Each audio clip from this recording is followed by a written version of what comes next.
Ladies and gentlemen, my name is Stefan Hellmann, Chief Editor of Fleet Europe. Welcome to this Fleet Europe webinar in association with Harman International. The information shared within this webinar is subject to disclaimers, which can be viewed in detail via the recording of this session, which will be shared on our website fleeteurope.com. The theme of today's webinar is how high-end in-car technology benefits residual values and so the total cost of ownership, or the TCO, of your fleet. The total cost of ownership reflects the cost-spend structure of your car fleet. It is a well-recognized concept, and it is the steering concept in terms of vehicle fleet management in Europe. If we look here at the screen at the TCO equation of an average fleet, we see that there are two major cost elements in the TCO-pie. Depreciation, that is indicated in red, the big red part, and there is fuel cost, the big blue part. Both cost elements relate on fixed parameters, as for example the list price of the car in terms of depreciation and the fuel price for fuel cost. But they are also influenced by less known, or let's say more risk-related elements like driver behavior for the fuel cost and residual value and used car value for depreciation. As an international fleet manager, it is your task to not only focus on the fixed parameters or the so-called low-hanging fruit, but also to include in your strategy how to control and optimize the unknown and more risk-involved parameters. Looking forward, we see three trends when it comes to residual value evolution.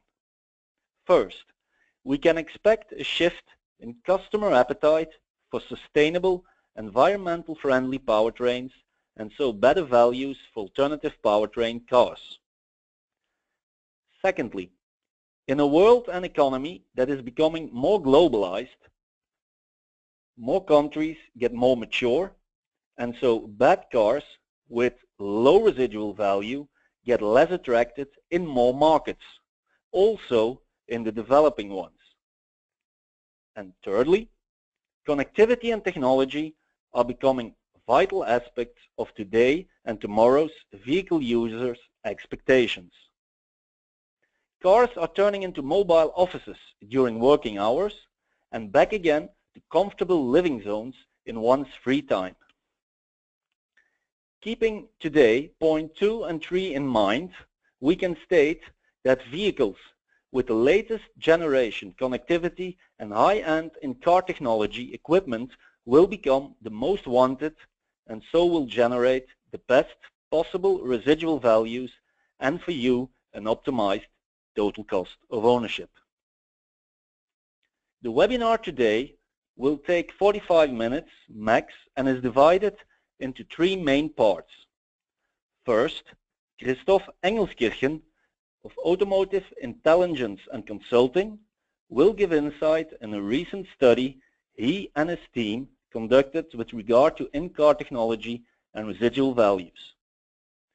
Afterwards, Stefan Hellmann of Harman International will explain how his company sees the evolution of high-end in-car technology in relation to cost optimization and TCO control. We will end this webinar with a Q&A session. As a participant, you are of course free to send your question for the expert speakers by using the chat function of this tool. To make the Q&A smooth and efficient, please also indicate to which expert speaker your question will be addressed. Let's start with our first expert speaker, Mr. Christoph Engelskirchen of Automotive Intelligence and Consulting. Christoph, I'm now going to give you the control of your presentation. I hope you can hear me, and if so, the webinar floor is yours. Thank you, Stephen.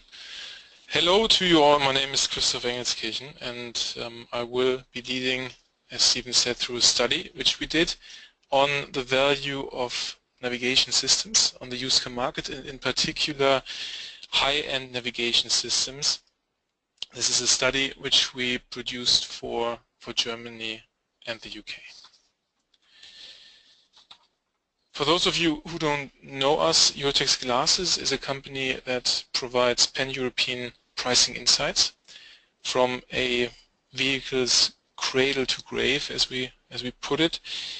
We have strong local brands in approximately 30 countries, and my entity, Automotive Intelligence and Consulting, provides services in particular to manufacturers, their suppliers, and the fleet and leasing industry. And the areas of our expertise are mentioned on the slide. And total cost of ownership, residual values are certainly the areas which we are mostly working on as a team. So the research questions that we analyzed in the context of this study were: do high-end navigation systems carry a premium over entry navigation systems on the used car market? And as a second question, we wanted to understand whether the results are consistent across brands and countries, of course, as well. So as a sample, we looked at 3 vehicles in 2 markets, UK and Germany, and investigated how high-end systems, navigation systems, or in-car infotainment systems with a screen, if you want to call it like that, fare compared to entry systems on the used car market, and whether they deliver a premium. And you can see here that we looked at the MMI navigation and the MMI navigation plus from Audi, from the A6. At BMW, the 2 systems are called Navigation Business, with a bit smaller screen, and Navigation Professional, which has a very, very high take rate, but also for A6 the premium system has the highest take rate. But then we also wanted to look at the LAC segment representative. In this case we looked at the Auris. So this is a segment where navigation systems are also important, but the take rates and the, let's say, the anticipated value for the driver wasn't as high as, for example, for the Audi A6 in our expectation. Thanks, Steve, for switching over. And we started out the analysis by plotting cars' average offer prices on the used car portals by age, and differentiating between the type of navigation. On this chart you can see blue dots, and those blue dots represent cars with high-end navigation systems. In this case it was the 3 Series, and this is the BMW Navigation Professional system. The green dots are those with entry-level navigation, or in the case of BMW it's the Navigation Business system. And you can see immediately that cars with high-end navigation are on average offered at a higher price than entry-level navigation car. And every dot on this graph represents several individual cars. This is also important. In total we show the results here for 3,000 vehicles offered on Germany's biggest used car portal, mobile.com, and we aggregate by age. So this means that one dot can represent one car, but it can also represent 10, 20, 30 or 40 cars, but it's the average offer price that we show in one of the dots. And one important caveat is that the actual difference between the offer prices, for example between the blue and the green dots here, may be of course driven by other equipment as well, not just navigation, because cars with higher navigation systems are likely equipped with other value enhancing features. So don't be misled by these results, but I think it's still quite impressive to see such a clear differentiation in this very simple illustration. So if you move on, Stephen, thank you. We therefore needed to control for a variety of crucial residual value drivers, and we did this in a multivariate regression setting. And this is the only way that you can, credibly and with a high quality try to quantify the impact of type of navigation, which is just one feature of the many features that cars have. And if you look through the list and you're coming from the industry, you will immediately see, okay, fine, these are the types of variables that influence the residual value of a car. For example, the age, the mileage, the body type, fuel type, and so on. And in small and a bit darker blue, you see the specific options which we controlled for, like for example, xenon light, which carries a value as well. And you need to control for those in order to then come to the conclusion what is the impact of one variable, namely type of navigation systems, on the value realization. So if you move on, Stephen. Another important thing that we needed to do is we needed to clean the data or cleanse the data. We started, and this is the example of the A6, we started at roughly 16,000 individual A6 observations. That's the left bar between June and August 2016. Of course, we took out double counts.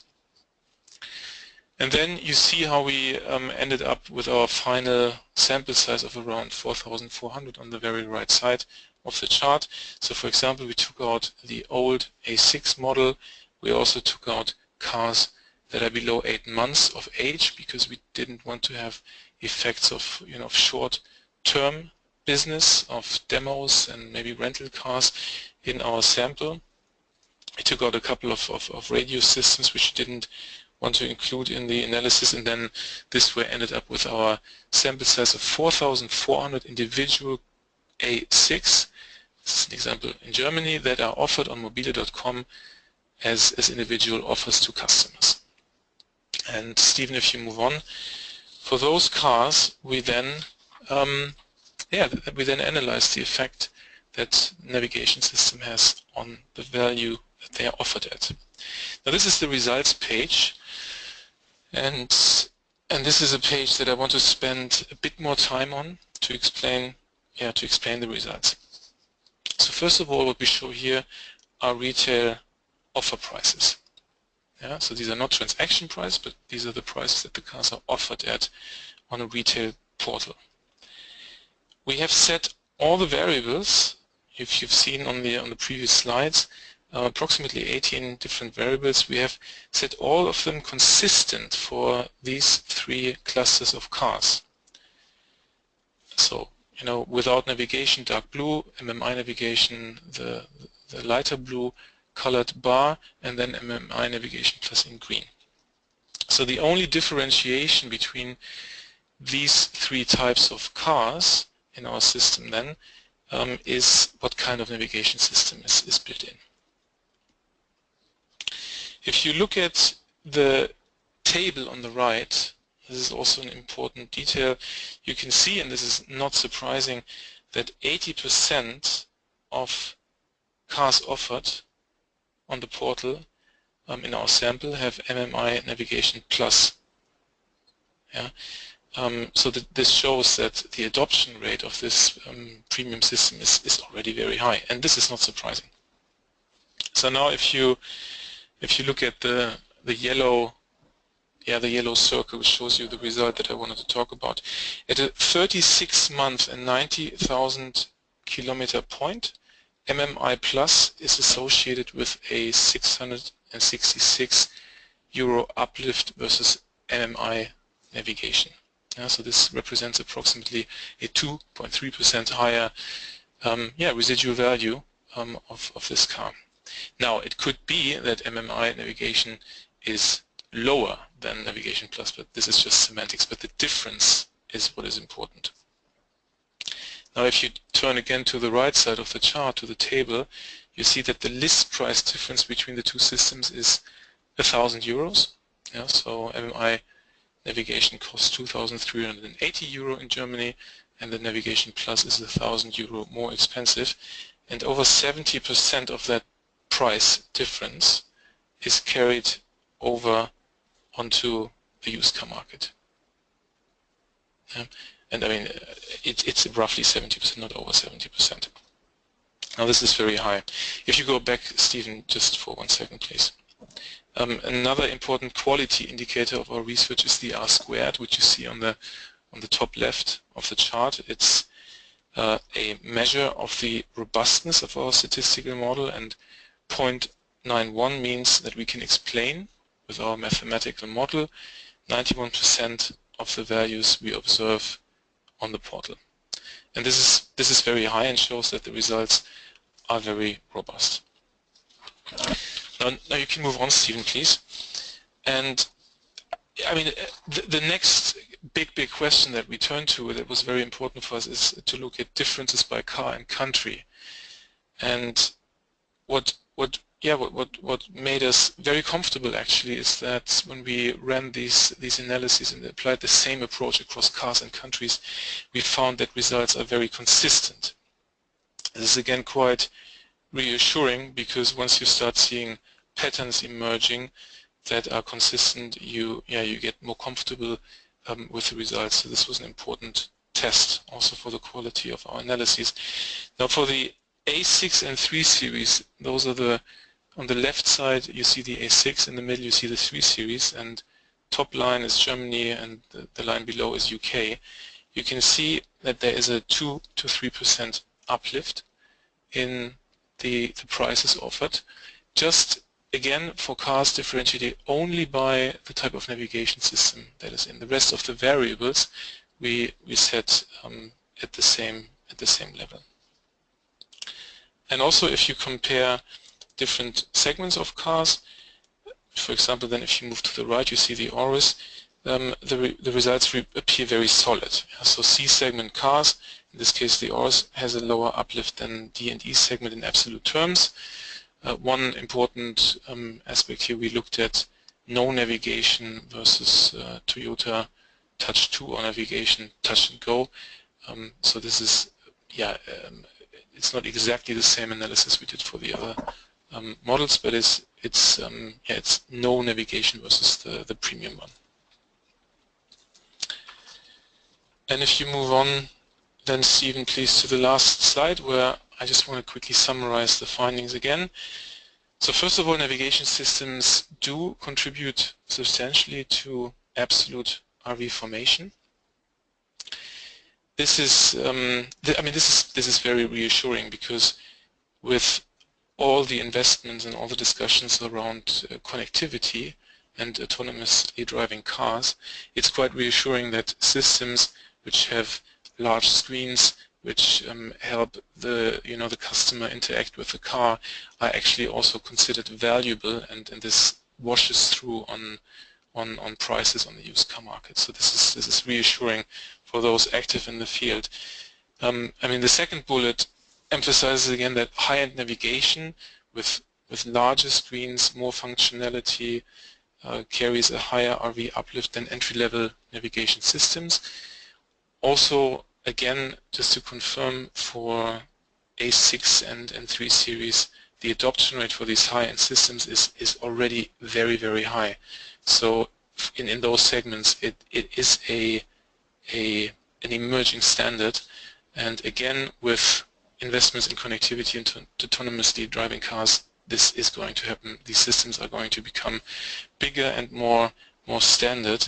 In the UK, the 3 series has the business navigation, so the entry-level system, as a standard already anyways. What is also important, third bullet, list prices of navigation systems, they don't seem to have an impact on RV formation. This is not surprising. Again, if you come from the industry as a used car buyer, you don't care what kind of price a certain feature had on the new car market. You really don't care. What is important for you is what the value is for you as a used car buyer, and this defines the value then for the system. And obviously, if you are in smaller segments or smaller car segments, that value, because you're a bit more price sensitive, is is in absolute terms less than if you are paying twice or 3 times the amount for a used car. And last but not least, the uplifts, high-end versus entry-level systems are consistent across the brands, the 3 brands and the 2 countries that we looked at.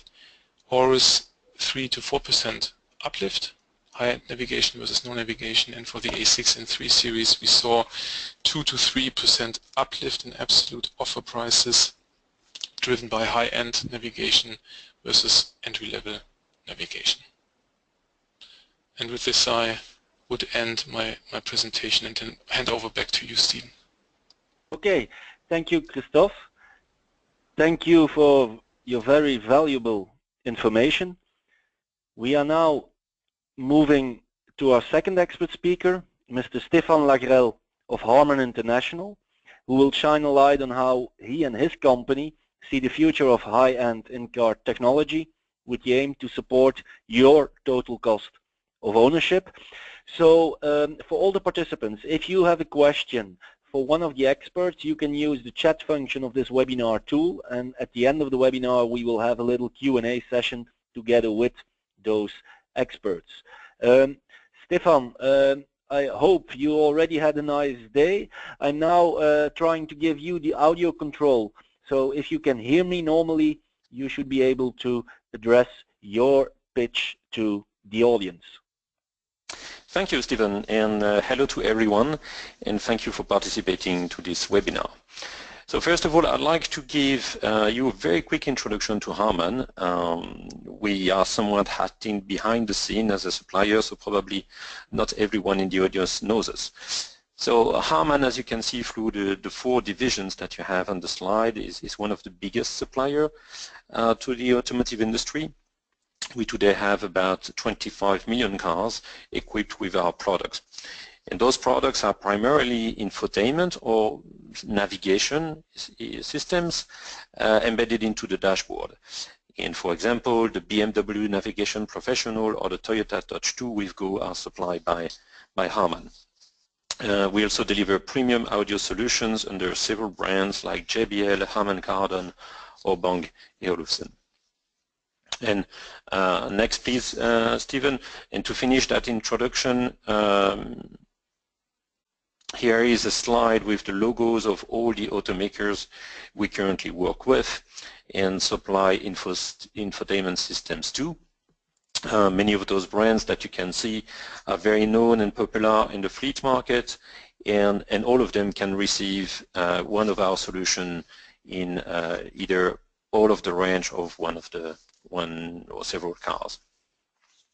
And it all started in the 50s with radio systems like the one you have on the left part of the slide, which already by then was a big effort of integration into the car. Today, obviously, connectivity and integrations is much more complex because in many cases our systems are connected to every single part of the car and even to the outside world through a 4G network. So if we now come to the core of our presentation, next please, Stephen.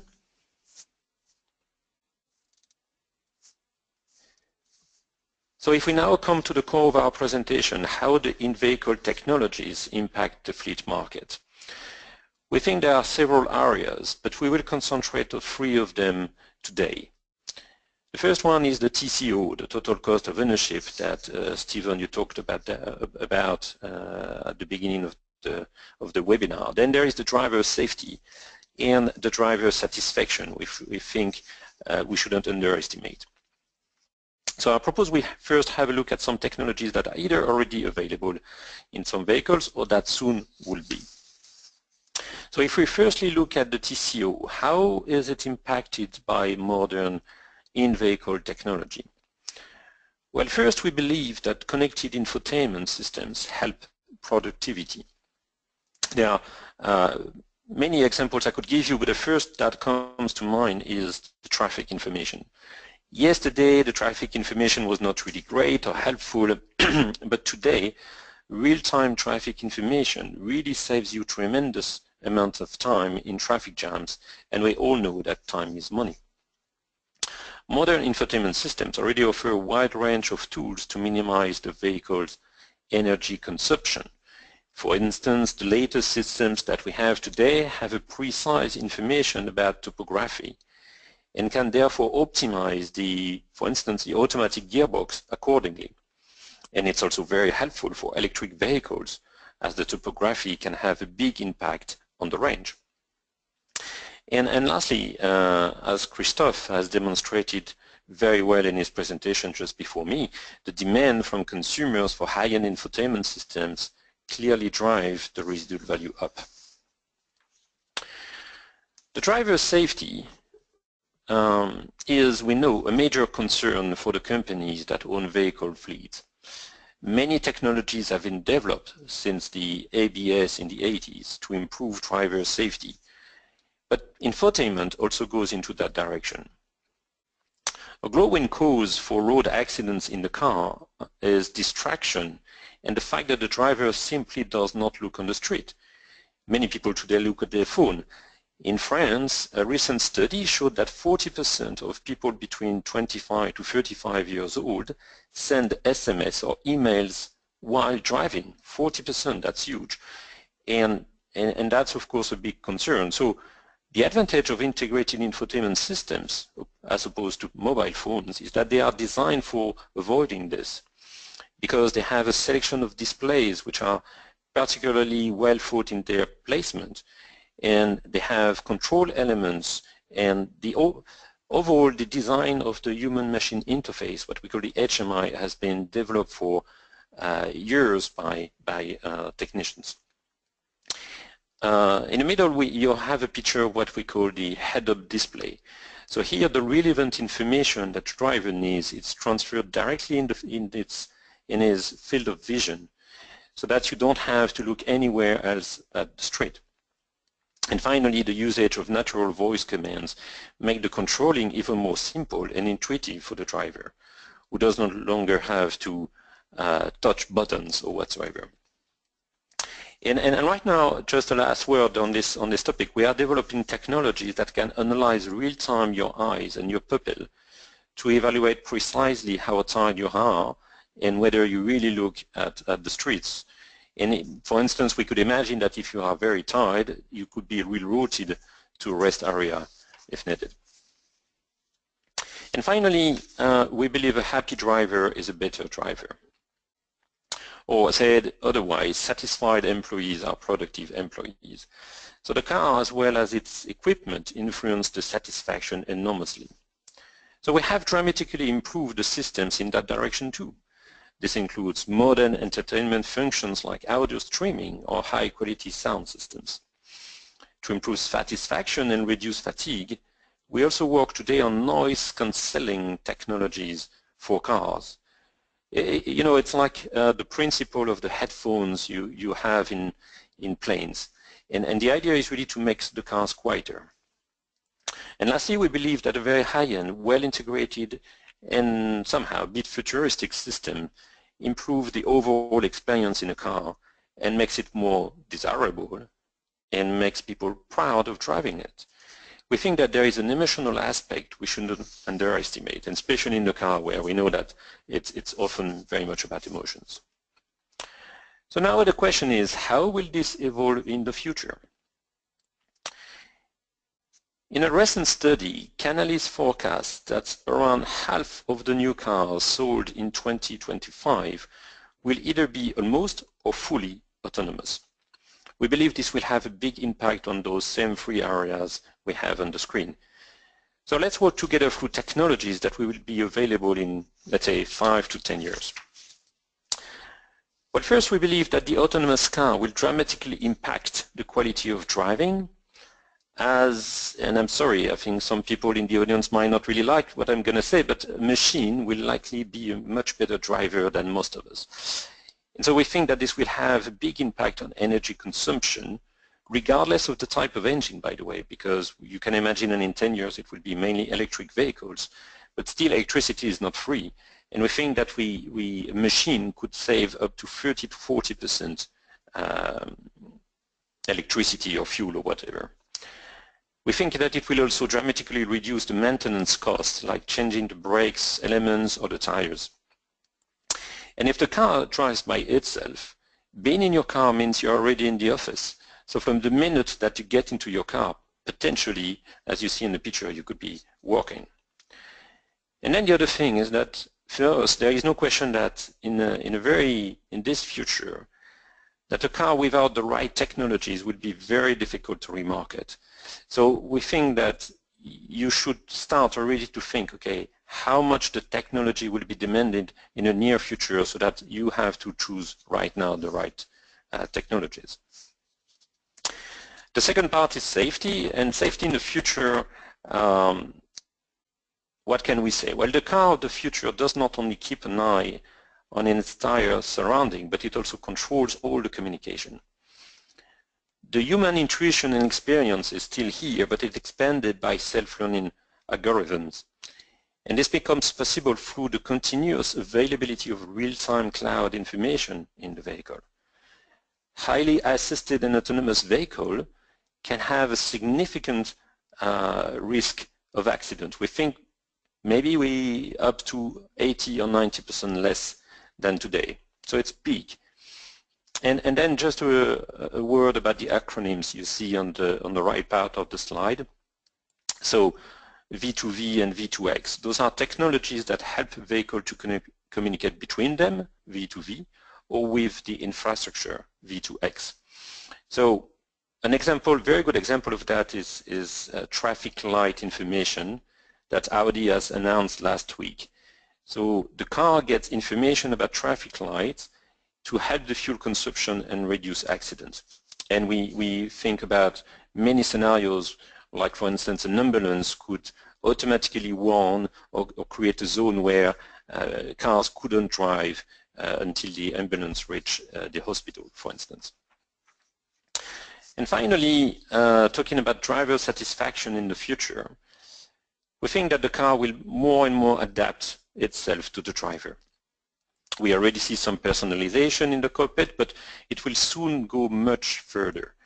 The car will recognize instantly who you are, even if it's a rental car, and change all the parameters you can think about according to your preferences.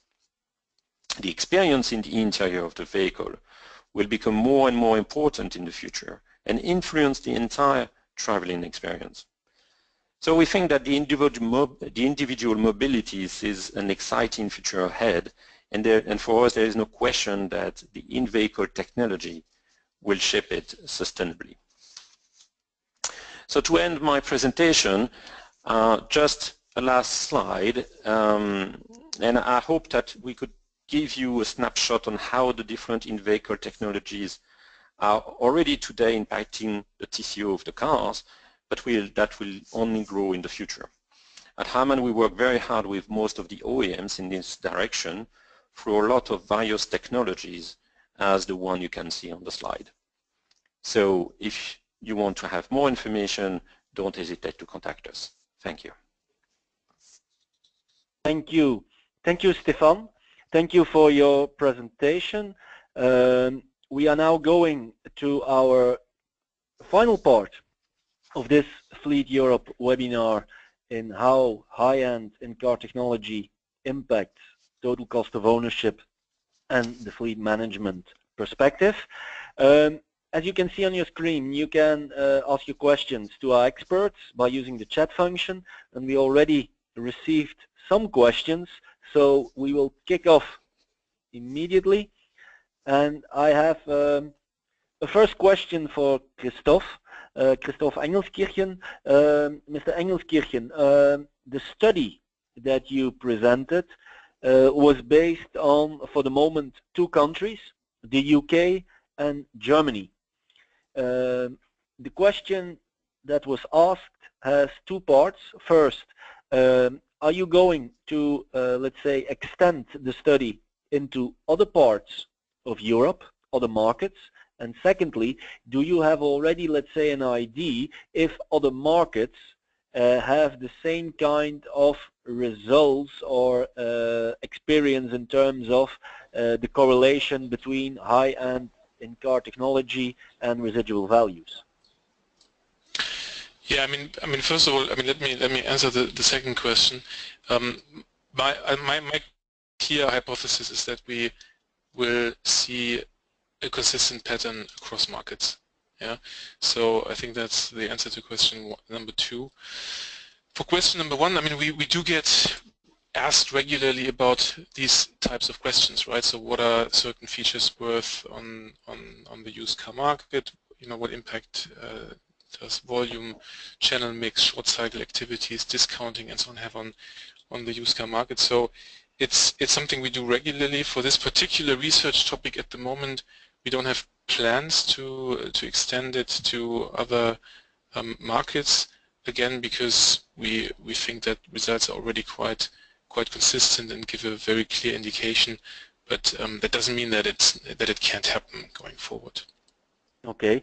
A second question for you, Mr. Engelskirchen, is related to also your presentation, and you mentioned already some kind of brief answer in your summary. The question is related to the exact, let's say, link between the list price of a navigation system and the residual value formation. You mentioned that there is no direct impact or no direct influence. Can you a little bit elaborate on that? Yeah, I mean, we do see that certain features in a car, when they're new, when they're innovative, they are charged at a very, very high premium. So manufacturers and hopefully suppliers as well, they are earning their margin, you know, based on the high margin but low volume. And as these systems progress and are adopted in further in more and more cars, these prices go down a bit. Packages are being created, but this doesn't have an impact on the residual value in absolute terms of that feature. It's just, you know, a natural progression that's you know, once a certain system is successful, let's put it that way, a certain feature is successful and customers like it, then list prices go down and adoption kicks off, but it doesn't affect the residual value absolutely. Okay.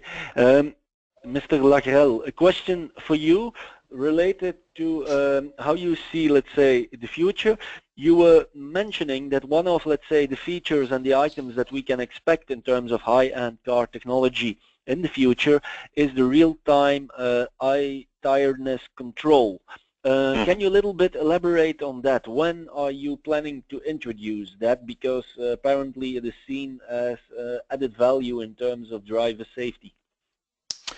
Well, you know, the thing is that we do not completely control when a technology that we develop is hitting the market, because we do not sell a technology directly to consumers. We sell it to OEMs that have to plan it accordingly in their cars and so on. So it's hard to say because we do not control, but we expect that I would say within the next 3 years we could have cars that have this technology. Mm-hmm. Okay, that is clear. Another question for Mr. Engelskirchen.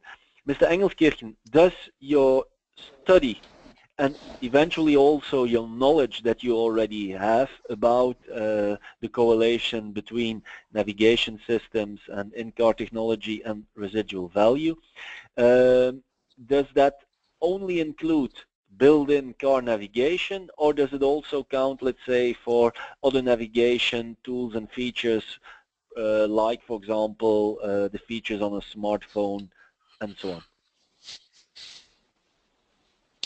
Yeah, I mean, that's a extremely good question actually, and I think to provide an easy answer, from the results of the study, from what we have seen, there is a value of superior integration, yeah, and a value of superior, you know, interaction between driver and car.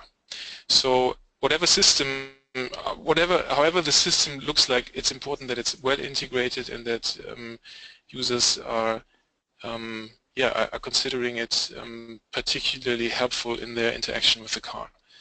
And so, I'm not giving you a direct answer to this, but I mean indirectly, whatever other system there may be, it has to live up to that standard to have a substantial impact, like the impact that we have seen. Yeah. Okay. Okay. Mr. Lagrel, a question for you related once again to safety, but here another element of safety. We see, for example, that cars are becoming smartphones on wheels, that more and more connectivity, let's say, is being present in our cars of today and for sure also those of tomorrow. The question is related to the safety aspect in terms of hacking. What can you say in terms of guaranteeing that your navigation system and that the control over your solutions are really safe for the drivers and for the fleet operators that use your technology or use the technology of other navigation and high-end in-car tech companies? Yeah, that's an extremely good question, and thanks for asking. This is something that we take extremely seriously at Harman. We have acquired 2 companies in the last 18 months to be able to provide to our customers solutions that can be connected 24/7, because it's important that the car is more connected. We today, probably the people that are in the audience have been experiencing cars where they need to pair their phone and use the connectivity of their phone to access, online services. But this will disappear very rapidly, where the car will integrate connectivity from the start, and it's already more and more popular. So if the car is connected anytime, you absolutely need to make sure that it's completely safe from hackers. And so, as I was saying, we have acquired 2 companies that have brought an immense experience from other businesses like the mobile telephony and so on, so that we can have extremely powerful security measures to avoid that. Okay, thank you for your answer. A question that perhaps you can answer both, as it is not addressed to a specific expert. It has to do with the fact that we are talking about high-end in-car technology and navigation systems, and we see also from an experience that mostly they are introduced, the newest systems, in, let's say, the premium cars and the premium models. And now we are here in an international fleet environment, but of course in our fleet we don't have only premium brands and premium cars.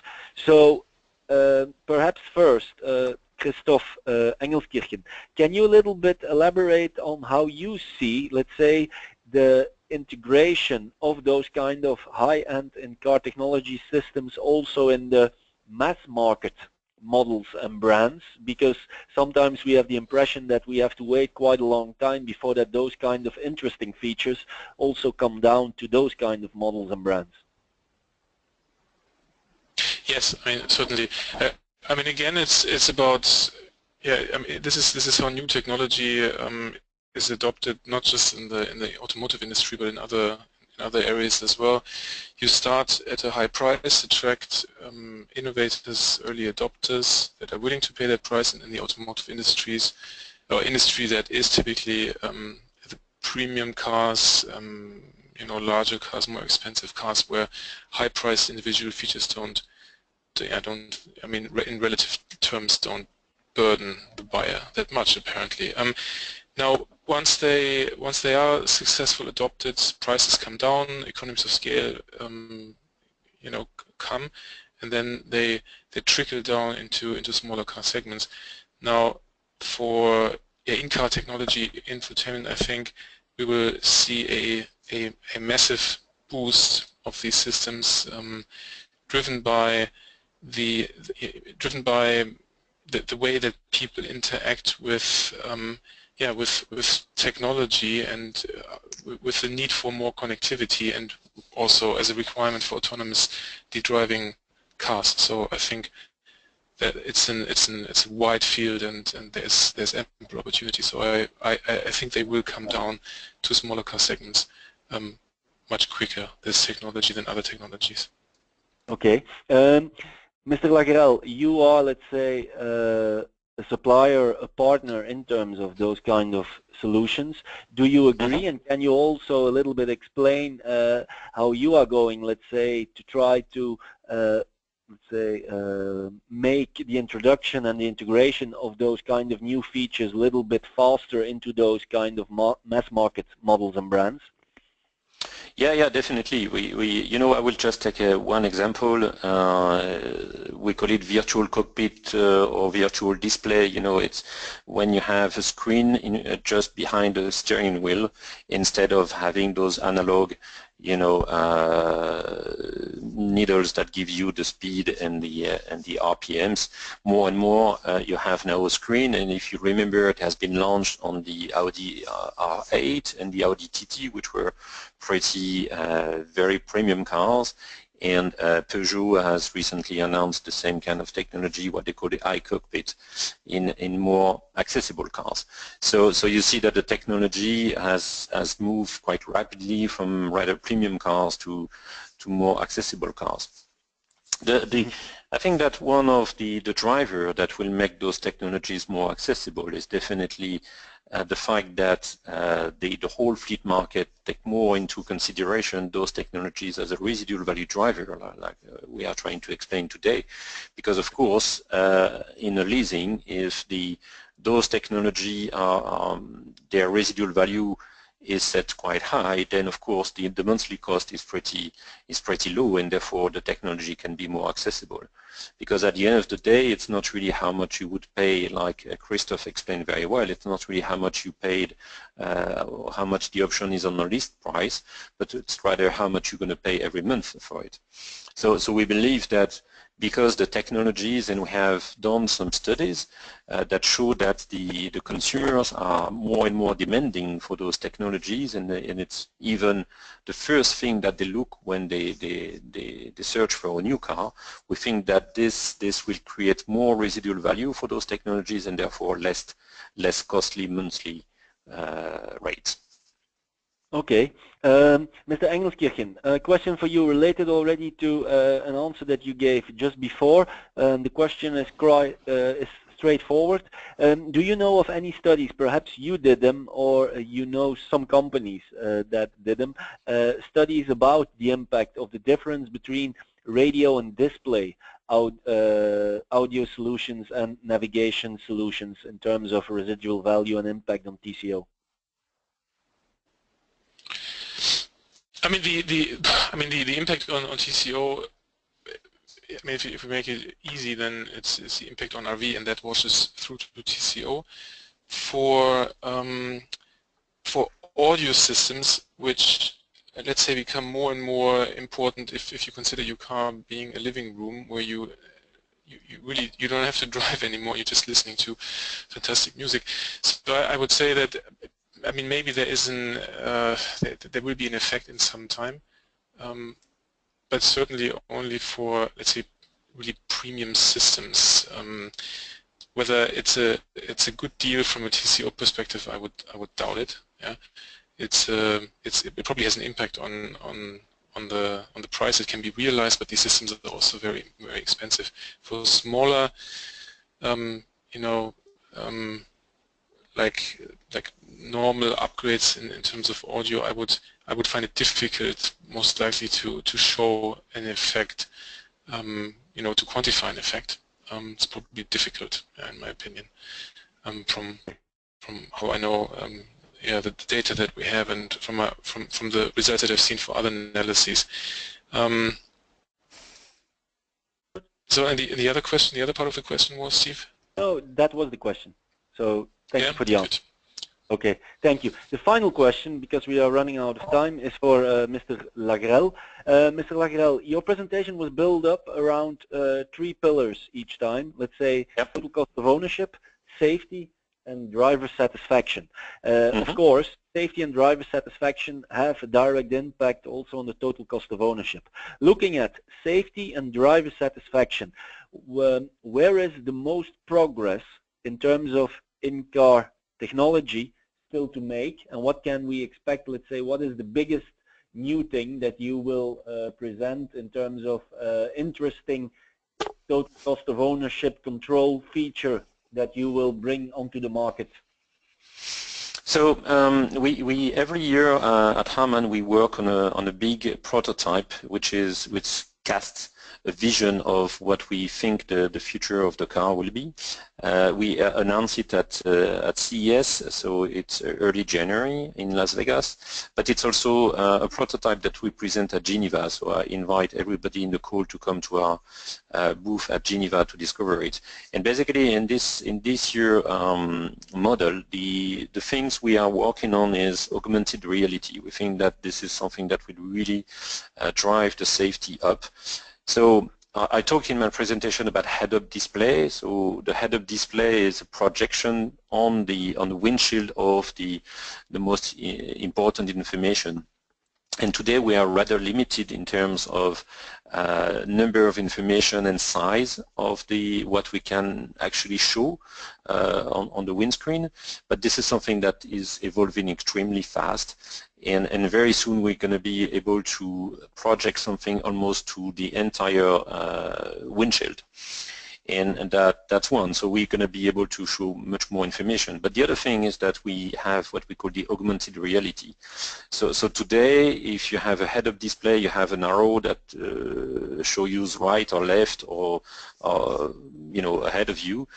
In the future, you will have things that are like on the reality. So it's hard to explain without pictures, but you have to think that the system will really show you exactly which road you have to take, which lane you have to take, and so on. So basically, it will be just completely natural to look at the road and to have over the road every information you need to take into account to drive safely, so that the need to look anywhere else but on the road is limited to almost nothing.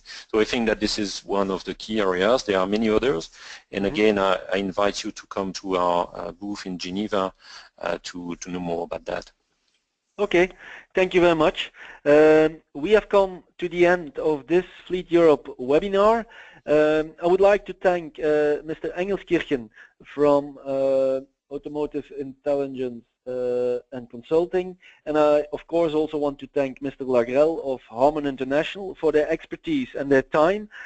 Thank you very much. As you can see on the screen, there is a recorded version, so if you want to revisit, let's say, this Fleet Europe webinar, you can do that. In the upcoming days we will make the recorded version available online, and we will also send a little satisfaction survey, because we of course want to know your feedback and also see how we can optimize future webinars that we organize. I want to thank you once again for being present in this webinar, and I wish you a nice day. Thank you very much, and bye-bye. Thanks.